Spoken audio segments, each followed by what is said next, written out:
Τώρα έγινε πουτάνα. Τώρα έγινε. Πώς να κάνει, τι έχει εκεί. Έχει μια μικρή πετρούλα εκεί. Ναι. Ωραία.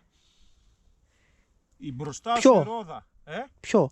Εσύ ρε γαμημένε, Το αριστερό. Όταν θα το περάσεις, Αγόρι μου, δεν έχετε μυαλό εσείς. Για πες μου λίγο Μια τώρα. μικρή πετρούλα στο αριστερό σου χέρι. ωραία. Αριστερά είναι το ρέμα. Η μπροστινή σου η ρόδα να γλύψει ίσα ίσα, η πίσω περνάει καρφί χωρίς να χτυπήσεις ούτε ψαλίδια ούτε να υπάρχει. Αριστερά χθες το έχει βράδυ- ρέμα. Χθες το βράδυ ήταν με τις βουργάρες όλο το βράδυ. Και τώρα ήρθε Έπαιζε εδώ να μας πει εκεί. και τα ουίς και τα πήγαινε Πήγε γραμμή. μετά σπίτι, ποιος ξέρει τι έκανε. Και τώρα ήρθε να μας πει πως θα περάσουμε την πέτρα.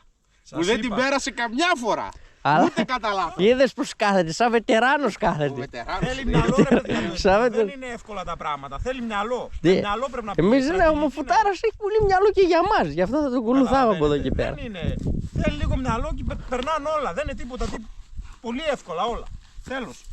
Μην τρελαίνεστε. Στο αριστερό, Μην στο βάζεις δεξί τι μυαλό. έχεις. Η αριστερή σου η ρόδα να γλύψει την πέτρα, από τη δεξιά περνάει. Δεξιά τι έχει. Δεξιά έχει ένα βραχάκι εκεί. Α, Εκεί το το βραχάκι βραχάκι. δεν χρειάζεται να το περάσει. Δεν χρειάζεται. Πάμε να το Κάνουμε κανένα σπάσουμε. ζημία και θα πληρώνουμε αμαρτίες.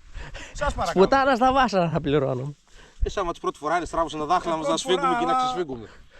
Και τσέπ πονάει όμως βγάλε Πιτάρκο. Καλά που έχουμε τον κουμπάρο, έχει λίγα παράδας και γίνεται η δουλειά Λίγο μας. λίγο μας δανείζει, αλλά πόσο θα δανείσει και αυτός κακομοίρης.